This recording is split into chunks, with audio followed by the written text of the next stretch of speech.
And I'm sorry to say, Sourav Ganguly, Sourav, I'm really sad that তোমাকে মানুষ যেইভাবে দাদাগিরি, তোমার ক্রিকেট, তোমার মহারাজা, তোমাকে যেই আসনে মানুষ বসিয়েছে, তুমি এটাকে একটা বিচ্ছিন্ন ঘটনা বলছো।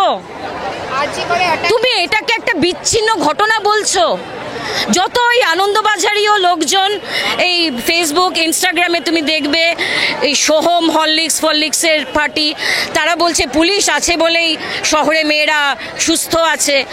এই মানুষদেরকে আমরা চেনার এটা একটা মোক্ষম সময় হয়ে গেছে, যা আমরা যে মানুষগুলোকে ওপরে রেখেছি তারা মানুষ বলার যোগ্য নয়, তাদেরকে টেনে নামিয়ে আনো নিচে। সদ্য লোকসভা নির্বাচন, রচনা ব্যানার্জির থেকে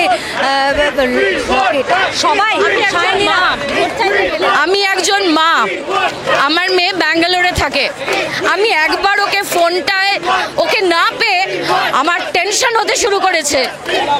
তাহলে ভাবো, যেই বাবা মা তার মেয়ের এই যন্ত্রণা দেখলো, এত কষ্ট করে মেয়েকে ডাক্তারি পড়িয়ে একটা জায়গায় করবে ভাবলো, সেই বাবা মার অবস্থাটা ভাবো। বাবা মার কাছে সবচেয়ে কষ্টের জায়গায় হচ্ছে তাদের জীবদ্দশায় তাদের সন্তান হারানো।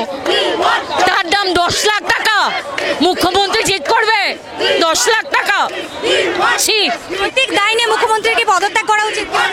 আমি বলছি মুখ্যমন্ত্রী সহ পুরো মিনিস্ট্রির পদত্যাগ করা উচিত।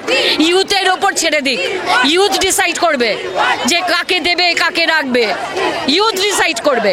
এরা এরা এরা কারাপ্টেড, গন্ধ, পচা দুর্গন্ধ বেরিয়ে গেছে, এদেরকে একদম নামিয়ে ফেলো। এটা শুধু কলকাতায় নয়, এটা সারা পশ্চিমবঙ্গ জুড়ে, সারা ভারতবর্ষ জুড়ে, এবং লন্ডন, অ্যাটলান্টা, USA, পোল্যান্ড, এরকম সমস্ত জায়গায় আজকে এরকম মিছিল বেরিয়েছে। সো আর কিছু বলার নেই। একটা মেয়ে কি অসম্ভব যন্ত্রণার মধ্যে দিয়ে, রেপ ব্যাপারটা না একজন মহিলাই বুঝতে পারে, যে রেপ একজন পুরুষ সেইভাবে বুঝবে না।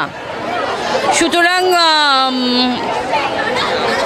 আমার কিছু বলার নেই। এই আজকের এইটাই সমস্ত কিছু বলে দিচ্ছে। আমি শুধু একটাই অনুরোধ করব মানুষকে, যে এইটা যেন একদিনে একটা হুজুগে না হয়।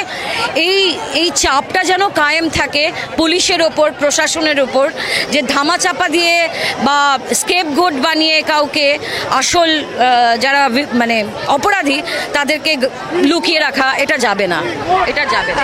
মেয়েরা রাত দখলের ডাক দিয়েছে, এদিকে শাসক দলের মুখপাত্র কুণাল ঘোষ তিনি বলছেন এটা একটা নাটক।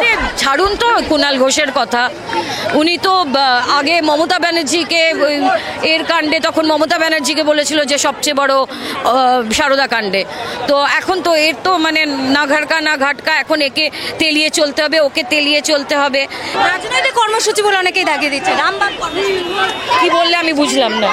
রাজনৈতিক কর্মসূচি বলছেন অনেকেই, বলছেন রামবাম কর্মসূচি। হ্যাঁ, রাজনৈতিক কর্মসূচি বলছে এই রাতে দেরে মেয়ে, আমি শুনতে পাচ্ছি না। রাজনৈতিক কর্মসূচি বলছেন অনেকেই।